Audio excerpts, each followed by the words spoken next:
dhe nxituan të krijonin lëvizjen më të fuqishme kulturore arsimore, atë të gjuhës shqipe, e cila do të mundsohet përfundimisht të shkruaj gjuha më e vjetër e planetit.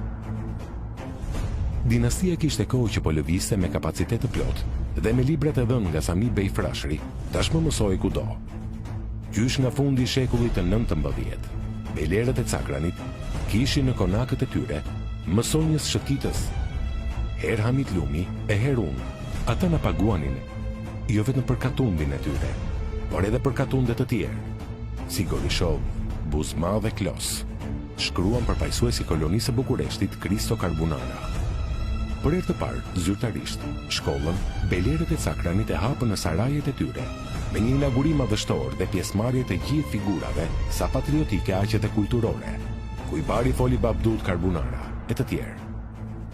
Tu në vitin 1908, me njëherë pas kongresit të manastirit, vëllezërit Cakrani u kthyer sepse ishin pjesëmarrës të kongresit manastirit, që e dim tashmë këtë histori, sa u kthyen këtu kanë hapur shkollën e parë shqipe, cila është hapur në muajin nëntor të vitit 1908 zyrtarisht, por në fakt fshehurazi ishte hapur që 1905.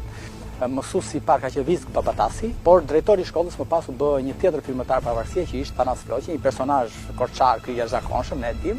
Më pasaj ka dhënë mësim në këtë shkollë edhe kryeministri i fundit kohës mbretërisë, ishte Koçokota, kryeministri i mbretërisë së kohës së Zogut, njëra personazh ka qenë dhe ai ka dhënë mësim këtu në shkollën e Bejlebrët Cakranit.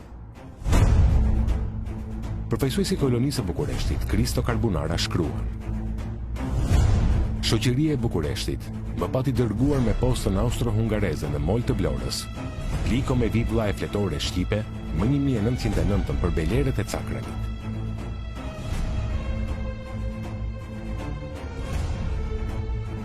Territori shqiptar, Perandoria Osmane, nuk lejoi të hapeshin shkollat e gjuhën anëtare. Po shqipja flitej, gjuha shqipe flitej, diku dhe shkruaj, alfabetet nuk fshehurazi natyrisht, nuk kishim një alfabet tonin, dikush përdorte ca gërma greke, dikush ca latine, dikush tjetër cirilike, por gjithsesi gjuha e folur e popullit ishte shqipja, gjuha e mëmës. Zotnia Hajredin kishte letër porosi me Jani Vruhon, Josif Bagërin, Enuçi Naçin, ndërsa Bektash Beu e Sulë Beu, me anën e Aziz Vrionit, ishte lidhur me Komitetin e Stambollit. Këto i çova kaqer në Cakran, tok me Ibrahim Abdullahun. Shkolla nuk u mbyll dot, por edhe nuk e mori asnjëherë lejen, pasi administrata xhonturke filloi represionin. Ne erdhi dhe neve këtu leja për shkollën e Cakranit, e cila është një shkollë e vjetër, base nga më të vjetrat në Toskëri, dhe e cila gjerë më sot është përmbajtur pa lejen zyrtare të guvernës, shkruan gazeta Dielli e Bostonit. Iluminizmi është i pari rrallë fisnik, por ai, duke ndriçuar me gjuhë e dije, krahina dhe një popull të tërë, nuk mund të quhet më rilindje kombëtare, por rilindje europiane.